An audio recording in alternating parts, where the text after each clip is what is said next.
हर गलत चीज के लिए अब पब्लिक को आवाज उठानी पड़ रही है और फिर भी मुद्दा उतना बड़ा नहीं बनता जितना उसको बनना चाहिए। जी हाँ, मैं केड आईटी यूनिवर्सिटी के केस के बारे में बात कर रहा हूँ। मुझे पता है हमारे चैनल पे इतनी सीरियस वीडियोस नहीं आती हैं, पर अभी माहौल ही कुछ ऐसा है कि हम बात नहीं करेंगे तो कौन करेगा। तो जिन लोगों को इस केस के बारे में नहीं पता, कहानी शुरू होती है केडल आईटी यूनिवर्सिटी से, जहां पर काफी सारे बच्चे नेपाल से अपना घर, अपना देश छोड़ के पढ़ाई करने आते हैं कि यहाँ पर अच्छी पढ़ाई मिलेगी हमें। और उन्हीं स्टूडेंट्स में एक लड़की रहती है, प्रकृति लम्स, जो कि सिर्फ 20 साल की थी, बीटेक 3rd ईयर में थी, और वो एक लड़के के साथ रिलेशनशिप में आ जाती है बिना जाने पहचाने कि वो लड़का कैसा है। वो असल में बहुत ज्यादा बदतमीज गिरा हुआ और निहायत ही बिगड़ा हुआ अमीर बाप की बिगड़ी वाला टाइप का लड़का था, जो कि काफी ज्यादा गाली गलौज भी करता था, और यही उस लड़की की सबसे बड़ी गलती थी। पर जैसे जैसे समय बीतता है उसको समझ आने लग जाता है कि यार ये लड़का सही नहीं है, ये ज्यादा बदतमीज है, इसके साथ रहना बहुत ज्यादा मुश्किल है, और कितना ज्यादा ये रिलेशनशिप उसको मेंटली टॉर्चर कर रहा है। तो वो फाइनली ब्रेकअप कर लेती है। पर ये रिलेशनशिप कितना ज्यादा टॉइक था, ये सिर्फ हम लोगों की बातों में आके नहीं मान रहे हैं। एक्चुअल में उन लोगों की एक कॉल रिकॉर्डिंग लीक हुई है, जिसको सुन के मेरा तो दिमाग खराब हो गया, और वो इतनी ज्यादा गाली गलौज और एब्यूजिंग भरी है कि उसको मैं कितना ही बीप करके आप लोगों को सुना लूंगा ना, तो भी उसमें मुश्किल से 1-2 शब्द बचेंगे। माफी मांग प्रकृति, मेरे मुंह मत लग यहाँ से, हाँ मुंह माफ कर दो बोल। अब ये सुन के आप अच्छे से समझ सकते हैं कि ये रिलेशनशिप बहुत ज्यादा टॉक्सिक था और उससे ज्यादा अजीब था। ये लड़का एकदम मेंटली अनस्टेबल, इसको बिल्कुल कुछ समझ नहीं आता ये क्या बोल रहा है। ये सामने वाली से बोल रहा है कि तू एक्सेप्ट करके तू आ रहा है, और वो लड़की इतने ज्यादा दबाव में कि वो एक्सेप्ट भी कर रही है। अब देखो, मोस्टली रिलेशनशिप्स में लड़ाइयाँ होती हैं और हमें इस लड़ाई का भी कॉन्टेक्स्ट नहीं पता कि क्या है। पर मेन बात ये है कि आपको अगर किसी से प्रॉब्लम है, कुछ दिक्कत है, आपके पास हमेशा ऑप्शन होता है उनको ब्लॉक करने का, उनसे दूर रहने का और उनको छोड़ के चले जाने का। पर किसी के साथ इतनी गंदी गाली गलौज करना, किसी को इतना गंदा बोलना और इतना ज्यादा मेंटल प्रेशर दे देना, ये आपके नेचर को डिफाइन करता है। पर जैसे तैसे फाइनली इन दोनों का ब्रेकअप हो जाता है। पर उस लड़की की परेशानियां अभी खत्म नहीं हुई थी, और क्योंकि वो लड़की उस लड़के के साथ रिलेशनशिप में थी, तो उसके पास काफी सारे उस लड़की के प्राइवेट फोटोज, प्राइवेट वीडियोस थे, जिनके दम पे अब वो फिर से उस लड़की को ब्लैकमेल करने लग जाता है कि अब तुम फिर से मेरे साथ फिजिकल हो ब्रेकअप के बाद, नहीं तो फिर मैं तुम्हारी ये वीडियो सारी लीक कर दूंगा। अब आप खुद सोचो, एक लड़की जो अपने देश से दूर है, अपने घर से दूर है, अपने माँ बाप के साथ नहीं रहती, और उसको एक लड़का ऐसे ब्लैकमेल कर रहा है, मेंटली हैरेस कर रहा है। मतलब आप सोचो, उसके पास कहीं जाने का कोई रास्ता नहीं है, और वो लड़की सिर्फ 20 साल की है। पर यहाँ पर वो लड़की एक समझदारी दिखाती है और वो अपने कॉलेज से हेल्प मांगने जाती है, और कॉलेज में जाके कंप्लेंट करती है। और सिर्फ एक बार नहीं, उसने कॉलेज के रिलेशन ऑफिस में जाके 2 बार कंप्लेंट करी। बट स्टिल उसके कॉलेज को सिर्फ बच्चों की फीस से मतलब था, बच्चों की परेशानियों से बिल्कुल नहीं। और जब वो लड़की बिल्कुल ही हेल्पलेस हो गई, उसको लगा कि कोई मेरी मदद नहीं कर सकता, ये परेशानी ऐसे ही कंटिन्यू चलती रहेगी, तो उसने हार मान ली और ऐस कर ली। फिर आपको क्या लगता है क्या हुआ होगा? एक लड़की की जान जा चुकी है, अब तो कॉलेज को सीरियस होना ही पड़ेगा। पर नहीं, कॉलेज और उल्टा करता है। उस लड़की की कोई इन्वेस्टिगेट करने की जगह कॉलेज वाले लड़के की फैमिली को कॉल कर करके बता देते हैं कि ये सब हो गया है, जल्दी से अपने लड़के को देश से रफू चक्कर कर दो। और वो लड़का देश से भागने भी लगता है। वो तो किस्मत अच्छी थी कि पुलिस वालों ने उसको एयरपोर्ट पे इधर दबोचा, और अभी सुनने में आया है कि वो लड़का पुलिस कस्टडी में है।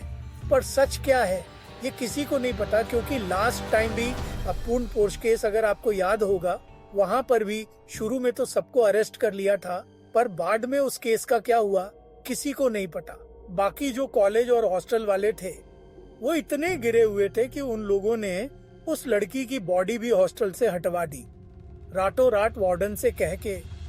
बल्कि ये गैर कानूनी होता है, क्योंकि उस लड़की की बॉडी को एग्जाम करने सुबह 6 बजे फॉरेंसिक डिपार्टमेंट वाले आने वाले थे, पर उनसे पहले ही बॉडी को हटा दिया गया और जो भी एविडेंस थे वो भी छुपा दिए गए, जैसे कि लड़की का लैपटॉप, मोबाइल, जिसमें काफी कुछ मिल सकता था उस लड़के के खिलाफ। पर कहते हैं ना, विनाश काले विपरीत बुद्धि, क्योंकि इसके बाद जो कॉलेज वाले करने वाले थे उससे ये मुद्दा पूरे देश का मुद्दा बनने वाला था। Kalinga Institute, Kalinga Institute, Kalinga Institute, Kalinga Institute, better known as K IIT। और फिर क्या था, जब यूनिवर्सिटी अपने कंधे पर जिम्मेदारी नहीं ले रही थी तो बच्चों को धरने पे उतरना पड़ा। कॉलेज के बाहर उन्होंने धरना दे दिया कि अगर ऐसे एविडेंस हटाए जाएंगे और ऐसे कॉलेज में बच्चे साइट करेंगे और उसके बाद भी उसकी इन्वेस्टिगेशन ठीक से नहीं होगी तो सेफ्टी का क्या, यहाँ पर बच्चे सेफ कैसे हैं। और वहाँ पर काफी सारे बच्चों ने धरना दिया, सेफ्टी की मांग की, जस्टिस की मांग की, पर उन्हें सेफ्टी की जगह गुंडागर्दी का सबूत दिया गया। जो बच्चे धरने पर बैठे थे उनके साथ पिटाई की गई और ये सब तो बाद में हुआ। वहाँ पर हॉस्टल में जो टीचर्स थे वो बच्चों के साथ सिंपैथाइज करने की जगह, उनको समझाने की जगह कि हम तुम्हारे साथ हैं, हम साथ में जस्टिस के लिए लड़ेंगे, वो बच्चों से ही लड़ने लगे, बच्चों से बदतमीजी करने लगे, उनके ऊपर रेशल कमेंट करने लगे। जहाँ सेफ हो वहाँ पे जाओ, 40,000 बच्चों को वो आदमी खिला रहा है, बढ़ा रहा है, फ्री में बिठा के। तुम्हारे कंट्री का उतना बजट होगा, फ्री में खिला रहे हैं बच्चों को। मुझे पता नहीं है इसके बारे में। ये लोग बच्चों की फीस वापस कर देते हैं क्या? कितना ज्यादा नॉनसेंस है यहाँ पर। खुद की गलतियां छुपाने के लिए उनकी कंट्री की GDP बीच में लाना, उनकी कंट्री पे क्यों कमेंट कर रहे हो भाई आप? और पैसे की जो बात कर रहे हो, तुम्हारा कॉलेज स्टूडेंट से ही कमा रहा है, तो स्टूडेंट्स को क्या दोष दिखानी? और वो टीचर का खुद का तो है नहीं, पूरा कॉलेज। टीचर अपनी सैलरी की बात करे ना, अगर पैसे का ही घमंड दिखाना है तो। पर मेन बात तो ये है कि यहाँ पर मेन मुद्दे की बात करो ना, कितनों को खिलाता है, क्या करता है, कितना पैसा कॉलेज के पास, किसको फर्क पड़ता है? अब पूरा खर्च हो तो रहा है बचाने में, और इसी तरीके से बच्चों को दबाया गया, कॉलेज से भगाने की कोशिश करी। और जब बच्चे वहां से नहीं भागे तो उनको एक नोटिस दे दिया गया कि जल्दी से जल्दी ये कॉलेज को खाली कर दिया जाए। जितने भी इंटरनेशनल स्टूडेंट हैं जो नेपाल से आए हैं, अब आप सोचो, बच्चे जो कि अपने घर से दूर हैं, अपने देश से दूर हैं, पढ़ाई करने के लिए यहाँ पर आए कॉलेज के भरोसे, और वो कॉलेज उनको एकदम ही छोड़ देता है कि हमारे कॉलेज से तो तुम निकल जाओ, क्योंकि तुम जस्टिस की मांग कर रहे हो जो हम दे नहीं सकते। और इस चीज के चक्कर में सुनने में आया है कि काफी सारे बच्चों को रेलवे स्टेशन पर तक सोना पड़ा। मतलब आप सोचो, एक बार इंडिया में आपके रिश्तेदार के या आपके खुद के घर के बच्चे फॉरेन में पढ़ने गए होते इंडिया से, और वहां पर उन बच्चों के साथ ऐसा व्यवहार हो रहा होता, बच्चे सेफ नहीं होते, और जब जस्टिस मांगते तो उनको वापस भगाया जा रहा होता। बल्कि आपने तो सिर्फ अपने बच्चों को पढ़ने के लिए भेजा था।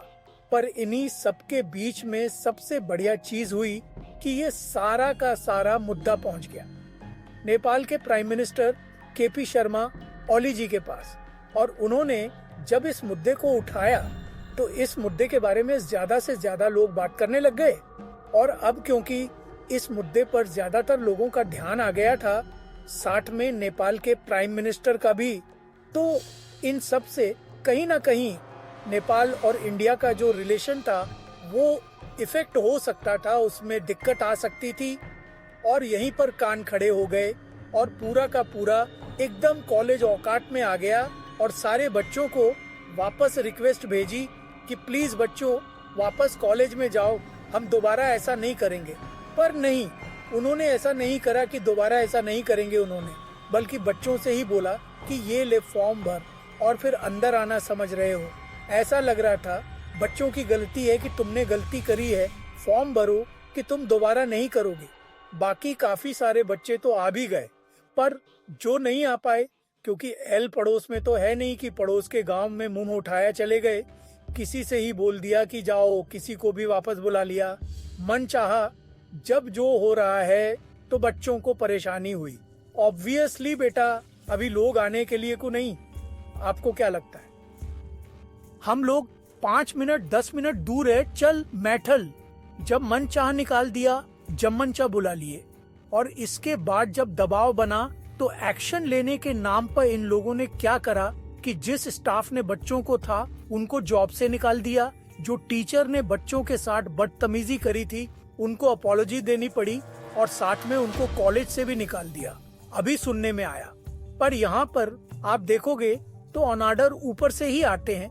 जब भी नीचे ऐसी चीजें होती हैं टीचर का, तो मैं नहीं बोल रहा कुछ, पर जो स्टाफ था नीचे का, उन्होंने तो ऑन ऑर्डर ऊपर से ही आए होंगे, तभी माटी करी होगी खुद से, तो करने नहीं लगेंगे। तो जॉब नीचे वालों की चली गई, ऊपर वाले अभी भी मजे कर रहे हैं। मजे तो क्या ही कर रहे होंगे, दिक्कत उनको भी अभी हो रही होगी। वहीं एक तरफ कहानी के शुरू में जो लड़का था जिसकी वजह से ये सारा मुद्दा शुरू हुआ, उसकी फैमिली को जैसे ही पता लगा कि पब्लिक का इतना ज्यादा आउटरेज है, एकदम जीना हराम हो जाएगा, लड़के का तो बिल्कुल एक्शन होगा ही होगा।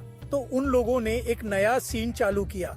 सब जगह पे कमेंट में एक एनोनिम अकाउंट से कमेंट आने लगे कि मैं उस लड़के का दोस्त हूँ और मेरा दोस्त इस रिलेशनशिप में बहुत ज्यादा परेशान था, वो खुद ब्रेकअप लेना चाहता था, और वो लड़की की वजह से ये लड़का मेंटली अनस्टेबल रहता था। और आप क्या आरोप लगा रहे हो कि वो लड़की को परेशान करता था? लड़की उसके साथ 14 फरवरी को अभी कुछ दिन पहले डेट पर गई थी। अब आप सोचो, कौन समझदार इंसान होगा जो किसी के ऊपर 2 बार कंप्लेंट कर दे अपने कॉलेज में, और उसके बाद उसी के साथ डेट पे जा रहा है बिना कंप्लेंट वापस ले। अब या तो फिर ये और ज्यादा सबूत है कि कितना ज्यादा वो ब्लैकमेल करके रखता था, उसको कितना हैरेस कर रहा था कि बेचारी को मजबूरी में डेट पर जाना पड़ा। या तो फिर ये फेक अकाउंट एकदम ही झूठ मूठ कमेंट करके अपनी पल्ला झाड़ना चाह रहा है कि भाई हमारा दोस्त तो एकदम सट्टा सावत है, बाकी वो दोस्त तो है भी नहीं, वो तो फेक अकाउंट है। उसके अलावा वो जो कंप्लेंट हुई थी वो भी काफी पहले हुई थी, 14 फरवरी तो अभी थी। और आखिरी में दोस्तों बस इतना ही बोलना चाहूंगा कि काफी सारे लोग मुद्दे से भटक रहे हैं कि अतुल सुभाष के टाइम पे लड़के के लिए किसी ने आवाज नहीं उठाई, अब लड़की के टाइम पे सब आवाज उठा रहे हैं। ये मेन मुद्दा हमारा जस्टिस होना चाहिए, लड़का लड़की नहीं होना चाहिए। क्योंकि लास्ट टाइम भी पुणे पोस्ट केस में आपको याद होगा, एक अमीर बाप की बिगड़ी औलाद आई थी और गरीब की जिंदगी खा गई थी, और अब उस केस के साथ क्या हो किसी को कुछ नहीं पता। और यहाँ पर तो हम 500 बच्चों की बात कर रहे हैं जो कि अपना देश छोड़ के, अपना घर छोड़ के यहाँ पर पढ़ाई करने आए, एक कॉलेज के भरोसे, और कॉलेज में ये सब हो रहा है। तो बस मेन मुद्दा याद रखें कि विक्टिम को जस्टिस मिले, कपरेट एक गरीब की फैमिली उजाड़ के फॉरेन में जाके ऐश ना मार पाए, उसको इनफ पनिशमेंट मिले ताकि एग्जाम्पल सेट हो सके कि सीरियस बातों को यहाँ पर सीरियसली ही लिया जाता है। धन्यवाद।